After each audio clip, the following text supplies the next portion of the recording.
राजकुमारी को सांप के चंगुल से मुक्त कराने के लिए लखन रात्रि के आने का बेसब्री से इंतजार कर रहा था। पूरी तैयारी के साथ हाथ में धार धार तलवार लिए लखन राजकुमारी की ओर निगाहें गड़ाकर उससे कुछ दूरी पर बैठ गया। जैसे ही राजमहल के घड़े ने रात्रि के 12 बजे का घंटा बजाया, वैसे ही फुंफकारता हुआ सांप राजकुमारी के मुख से निकला। तो उसके इंतजार में बैठे लखन ने अपनी धार-धार तलवार से उस पर तेजी से ऐसा वार किया कि तुरंत सांप 2 टुकड़ों में जमीन पर बिखर गया। लखन ने सांप के दोनों टुकड़ों को उठाकर रेत से भरी बाल्टी के अंदर दबा दिया और सुबह होने से पहले ही बाल्टी समेत मृत सर्प को जंगल में ले जाकर उसे आग के हवाले कर दिया और वापस राजमहल लौट आया। तब तक सुबह होने का समय भी करीब हो चला था। राजमहल जब लखन ने राजकुमारी चंद्रकला को जगाया तो हमेशा अचेत अवस्था में रहने वाली राजकन्या तुरंत उठकर बैठ गई, क्योंकि अब उसके अंदर से वो सर्प निकल चुका था तो उसका प्रभाव भी खत्म हो चुका था। राजकुमारी उठते ही हैरान थी। उसे ऐसा लग रहा था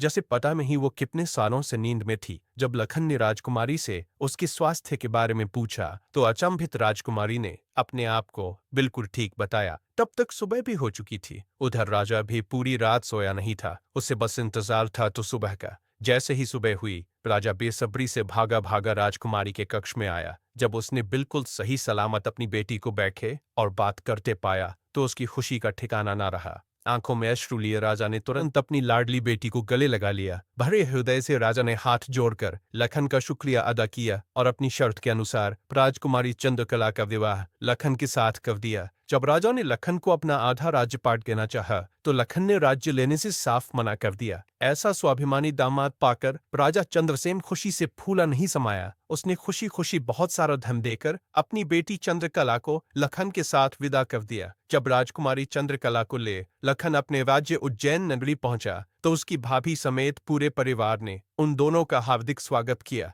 लखन खुशी खुशी अपनी नवविवाहिता पत्नी राजकुमारी चंद्रकला के साथ रहने लगा। कुछ ही दिन बाद उज्जैन नगर में एक भव्य समारोह था, जिसमें राजकुमारी चंद्रकला भी अपनी भाभी के साथ समारोह देखने गई हुई थी। तभी मेले में दूसरी तरफ से दैत्य दंभिकासुर ने प्रस्थान किया। इतने बड़े दानव को देख समारोह में हड़कंप मच गया। हर कोई अपनी जान बचाने के लिए इधर उधर भाग रहा था। दैत्य को देख राजकुमारी चंद्रकला भी अपनी भाभी के साथ जब समारोह से भागकर जाने लगी, तभी दंभिकासुर की नजर राजकुमारी चंद्रकला पर पड़ गई। राजकुमारी के रूप यौवन को देखते ही दानवराज दंभिकासुर उस पर मोहित हो गया। दैत्य अपने पूरे जीवन काल में बहुत सी स्त्रियों के साथ खेला था, पर आज तक उसने इतनी सुंदर स्त्री कभी नहीं देखी थी। पलक झपकते ही उसने चंद्रकला को उठा लिया और उसे राज्य के बाहर अपनी गुफा में ले गया।